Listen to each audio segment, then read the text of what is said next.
Reducir la brecha de género en la judicatura y alcanzar la paridad constituye una obligación que Argentina se comprometió a cumplir a través de diferentes tratados internacionales de derechos humanos. Diversas normas confluyen en la obligación del Estado de velar por el acceso de las mujeres a los ámbitos de decisión. En el plano interamericano, el artículo 23.1c de la Convención Americana sobre Derechos Humanos, o Pacto de San José de Costa Rica, obliga a garantizar a todos los ciudadanos y ciudadanas el acceso en condiciones igualitarias, en condiciones generales de igualdad, tanto a las funciones públicas, un derecho que debe ejercerse en concordancia con el principio de igualdad real de oportunidades. A través de la Convención para la Eliminación de todas las formas de discriminación contra la mujer, CEDAW, con jerarquía constitucional desde 1994, los estados se comprometieron expresamente a adoptar todas las medidas apropiadas para eliminar la discriminación contra las mujeres en todas las esferas, incluida la vida política y pública, y a garantizar en igualdad de condiciones con los hombres el derecho a participar en la formulación de políticas gubernamentales y en la ejecución de las políticas gubernamentales. Y también a ocupar cargos públicos y ejercer todas las funciones públicas en todos los planos gubernamentales. Esto lo establece el artículo 7.b de la CEDAW, conocida así por su sigla en inglés, la Convención para la Eliminación de todas las formas de discriminación contra la mujer. La Plataforma de Acción de Beijing de 1995 estableció el deber de los estados de adoptar medidas para garantizar a la mujer igualdad de acceso y la plena participación en las estructuras de poder y en la adopción de decisiones. Esto es un objetivo estratégico G.1. La resolución de la Asamblea General de las Naciones Unidas sobre la participación de la mujer en la política de 2011 exhortó a todos los estados a fomentar la participación política de las mujeres con el objetivo de acelerar el logro de la igualdad entre varones y mujeres. También los alentó a los estados a establecer el objetivo del equilibrio entre mujeres y varones en los órganos y comités gubernamentales, así como en las entidades de la administración pública y en la judicatura, incluidas, según corresponda, la fijación de objetivos concretos y la aplicación de medidas a fin de aumentar sustancialmente el número de mujeres con miras a lograr una representación paritaria de las mujeres y los varones, de ser necesario mediante la adopción de medidas positivas en favor de la mujer, en todos los puestos gubernamentales y de la administración pública. Otros acuerdos y consensos internacionales y regionales que el país ratificó también señalan este compromiso. Así la Agenda para el Desarrollo Sostenido, aprobada en la Asamblea General de las Naciones Unidas en septiembre de 2015, de acuerdo al objetivo quinto de esa agenda, los estados se comprometen a lograr la igualdad de género y el empoderamiento de las mujeres, y en la meta 5.5 acordaron los estados asegurar la participación plena y efectiva de las mujeres y la igualdad de liderazgo a todos los niveles de decisión de la vida política, económica y pública. Trabajar por la paridad de género en la judicatura es, por otra parte, un requisito de legitimidad democrática que no podemos soslayar como consejeros o consejeras. Resulta difícil sostener que la composición de cámaras o fueros exclusivamente o casi mayoritariamente masculinos en una justicia donde el número de mujeres supera al de varones, porque conformamos el 56% de los puestos en la justicia, cumpla con esa condición de legitimidad democrática. Porque ¿cómo garantizar un debate plural y diverso si las voces de las mujeres no están presentes? Además, un mayor número de mujeres juezas seguramente va a fortalecer el juzgamiento con perspectiva de género, que es fundamental para investigar, sancionar y erradicar la violencia contra las mujeres, tal como lo impone la Convención Interamericana de Belén do Pará de 1994, que la Argentina ratificó en 1996, y también la Ley de Protección Integral de las Mujeres, 26.485 de 2009, que fue reglamentada por el decreto 1011 del 2010, en el que tuve el honor de participar. Trabajo muy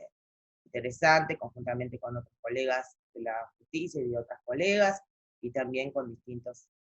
de manera interdisciplinaria, para poder sellar todos aquellos aspectos de la ley en materia laboral en mi caso.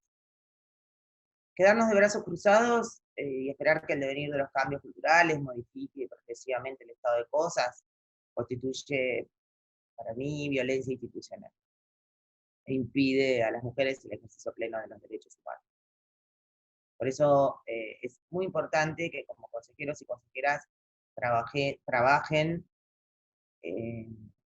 para aspirar hacia la paridad de género en los postulantes y las postulantes que incluyan dentro de las ternas. ¿Cómo? ¿Qué se puede hacer desde los consejos de la magistratura para ir alcanzando la paridad y también para seleccionar postulantes con perspectiva de género, que tengan perspectiva de género? A veces no es importante si es mujer o varón, sino si esa mujer tiene perspectiva de género o si ese varón tiene perspectiva de género. Eso es lo más importante para un juzgamiento con perspectiva de género. Juzgar con perspectiva de género significa nada más y nada menos que aplicar las normas internacionales y nacionales sobre igualdad y no discriminación en los casos concretos. Y para eso no solamente se necesita conocer el derecho internacional, los derechos humanos y el derecho doméstico, sino que también se necesita desarrollar determinados talentos para poder observar dentro de la realidad que nos circunda todos esos estereotipos que obstaculizan y perturban el juzgamiento, que nos atraviesan como mujeres y como varones, o que formamos parte de la cultura, nos atraviesan todos los días, de manera que no solamente significa juzgar con perspectiva de género, significa conocer el derecho, sino que también significa hacer un trabajo constante por deconstruir esos estereotipos de género como lo ordena la CEDAW y como lo ordena también la Convención de Belén do Pará. Bueno, si bien nuestro país ha avanzado en un proceso claro de reconocimiento de los derechos de las mujeres, las diversidades y la equidad de género, para que la paridad se concrete son indudablemente necesarias medidas de acción afirmativa o de discriminación inversa. Estas medidas de acción positiva, que también son de carácter temporal, están legitimadas por el artículo 75, inciso 23 de la Constitución Nacional y también por la CEDAW, o Convención sobre la Eliminación de todas las formas de discriminación contra la mujer, en el artículo 4. Como consejeros y consejeras, como miembros del Consejo, tenemos que trabajar para la incorporación de una adecuada representación de las mujeres en la conformación de las ternas. Por ejemplo, establecer cupos de participación de las mujeres en las ternas. En 2019, esto fue decidido por el Consejo de la Magistratura de la Nación en una resolución del 3 de octubre de 2019, y allí se dispuso que cuando la mujer haya obtenido los puntajes mínimos de la prueba escrita y de los antecedentes y haya superado satisfactoriamente la entrevista personal, se incluirá una mujer si en ese concurso no existe, si en esa terna no existe participación de mujeres. Esto fue a propósito de un proyecto que había presentado yo como consejera de la magistratura en el año 2018, pero que no había logrado consensos. Por otra parte, y este es un dato no menor, los consejos de la magistratura, tanto el nacional como en el orden provincial, hay muy pocas mujeres y debería también existir paridad de género dentro de la conformación de los consejos de la magistratura. En el orden nacional existen proyectos de ley en ese sentido. También es importante, como consejeros y consejeras de la magistratura, que dispongan y prevean en los jurados una integración equilibrada entre los géneros, es decir, que los jurados no estén exclusivamente integrados por varones, sino que haya una composición equilibrada entre varones y mujeres. Otro punto importante para lograr incluir la perspectiva de género en,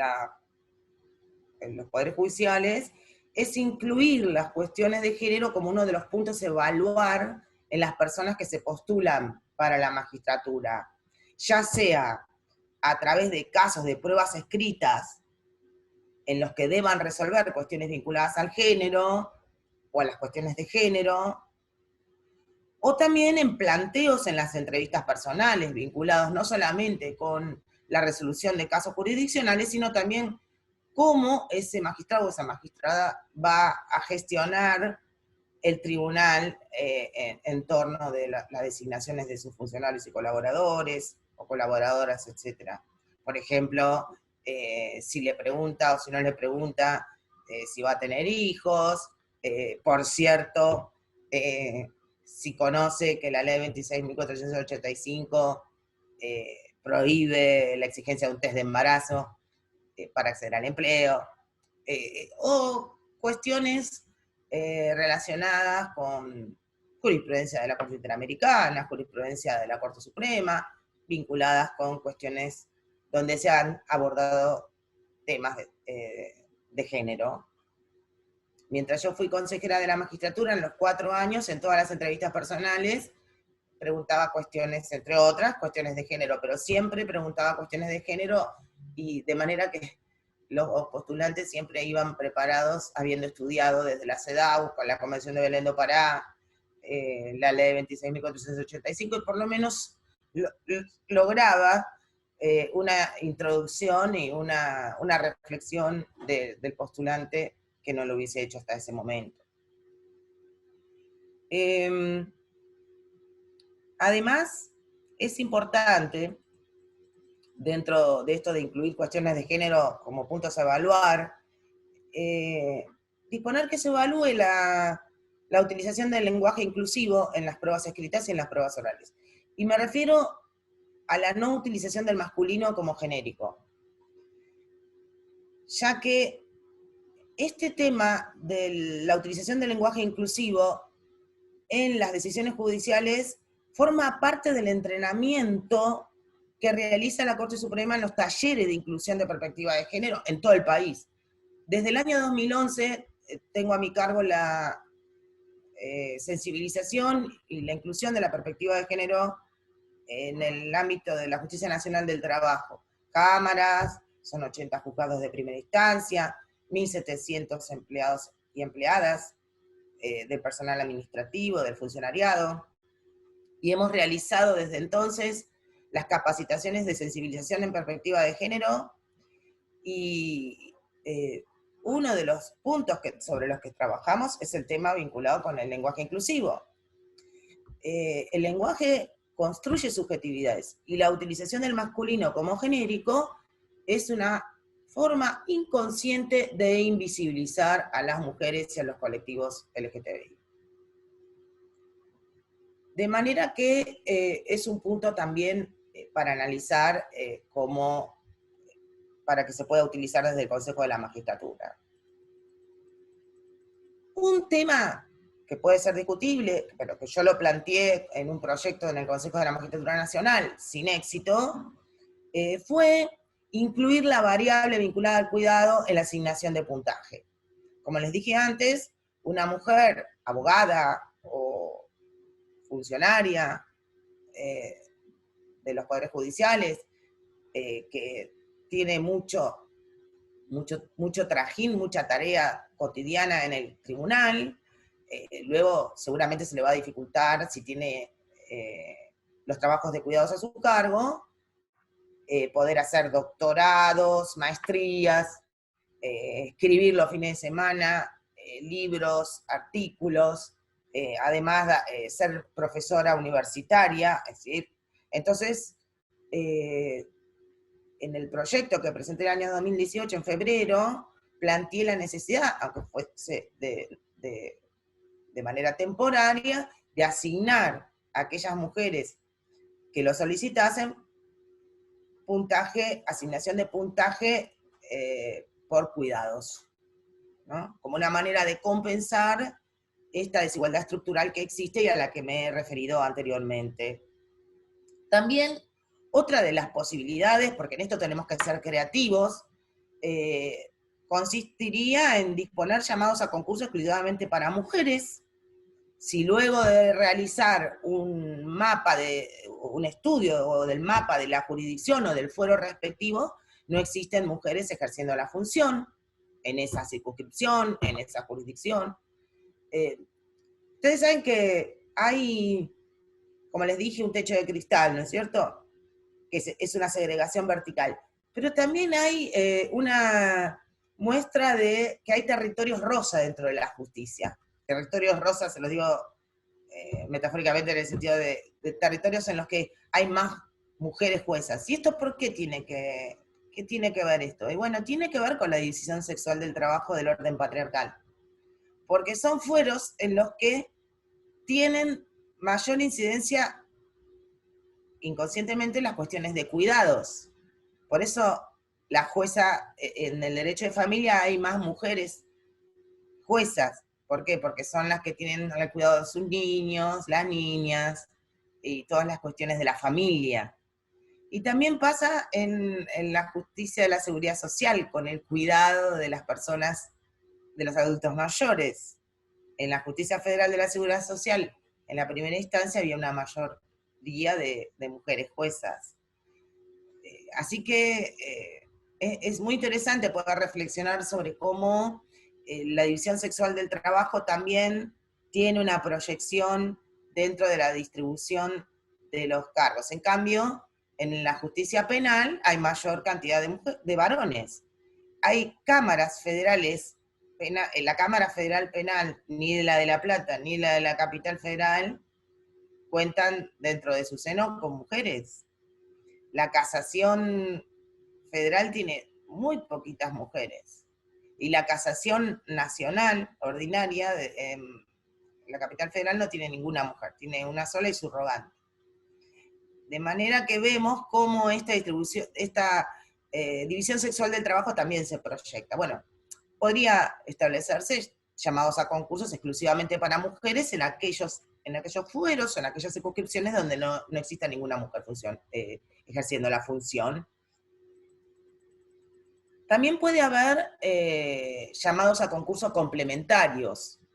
exclusivamente dirigidos a mujeres. Por ejemplo, se llama concurso para determinados cargos y no se presentan un número determinado mínimo de mujeres,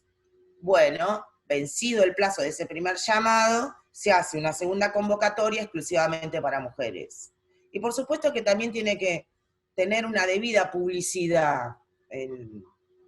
los concursos, tienen que tener una divulgación pública intensa para que se enteren a través de los medios de comunicación que lleguen a la mayor cantidad de personas posibles. Hay que incentivar la participación de mujeres en los concursos. También puede ser otra idea reducir la incidencia de los antecedentes académicos en la nota final, como para poder compensar esta cuestión vinculada con la incidencia, el impacto negativo en los cuidados. En lo que atañe al Consejo de la Magistratura de la Provincia de Buenos Aires, el artículo 24 del reglamento, según el texto de la resolución 2595 del 26 de marzo de 2019, alude a que al ser conformado el orden de mérito definitivo, deberá respetarse el principio de igualdad de oportunidades. Y creo que esta previsión constituye una llave para los consejeros y consejeras de magistratura que permite introducir en ternas que no cuenten con mujeres un número de mujeres al menos proporcional de las que hayan concursado, siempre que hubiesen superado los requisitos de idoneidad básicos, a la manera de lo que, como les decía antes, realiza desde el 2019 el Consejo de la Magistratura de la Nación, que ha establecido la necesidad y la obligatoriedad de que existan, de incluir mujeres dentro de una terna. Piensen que el modelo actual de selección de magistrados o de aspirantes a jueces o juezas, guste o no, no es meritocrático puro. Es decir, no deriva exclusivamente de la prueba escrita y de los antecedentes académicos, sino que también está abierto a consideraciones políticas. Y cuando hablo de políticas, hablo de políticas públicas, no de políticas partidarias, de política de la polis, de lo que es más conveniente al bien común de la comunidad, al bien común de la polis. Por eso también están los representantes de los estamentos elegidos por el voto popular dentro del Consejo de la Magistratura. Están los senadores, los diputados, los que representan al Poder Ejecutivo. Y pienso que no es meritocrático puro, porque si no, no tendría razón de ser la entrevista personal. Y pienso que luego de una entrevista personal, creo que de acuerdo a ese artículo 24, si en esa terna no existen mujeres, creo que esas razones de política pública habilitarían, aún sin que exista una norma expresa que indique que se necesita cupo, creo que hoy por hoy de ley referenda, de ley data, es decir, en el derecho vigente, el artículo 24 de ese reglamento admitiría que luego de la entrevista personal se puedan incluir en las ternas mujeres, porque ese artículo 24 habla expresamente de que ese orden de mérito definitivo debe realizarse cumpliendo con los principios de igualdad de oportunidades. Y creo que la participación de mujeres y la inclusión de mujeres en las ternas tiene que ver con cumplir con la igualdad como no discriminación, pero también con la igualdad como no sometimiento, en razón de esta desigualdad estructural. Entonces, como poder público, el Consejo de la Magistratura tiene la obligación, el mandato constitucional y convencional en función de las normas y de los tratados internacionales a los que hice alusión anteriormente, a incluir y atender a la paridad de género en la judicatura, y debería utilizarse al máximo esta herramienta que proporciona el artículo 24 e incluir dentro del orden de mérito definitivo a mujeres cuando en esas ternas no existan para el cargo respectivo. En fin, queda mucho por hacer. Como les dije antes, no nos podemos quedar de brazos cruzados y esperar que el devenir de los cambios culturales modifique de manera progresiva este estado de cosas, esta desigualdad estructural, esta justicia o poder judicial que no es plural, y por supuesto no solamente no es plural en relación con las mujeres o con los colectivos LGTBI, sino que tampoco es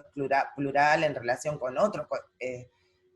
colectivos desventajados, en provincias donde hay una mayor parte o una mayoría de población originaria, no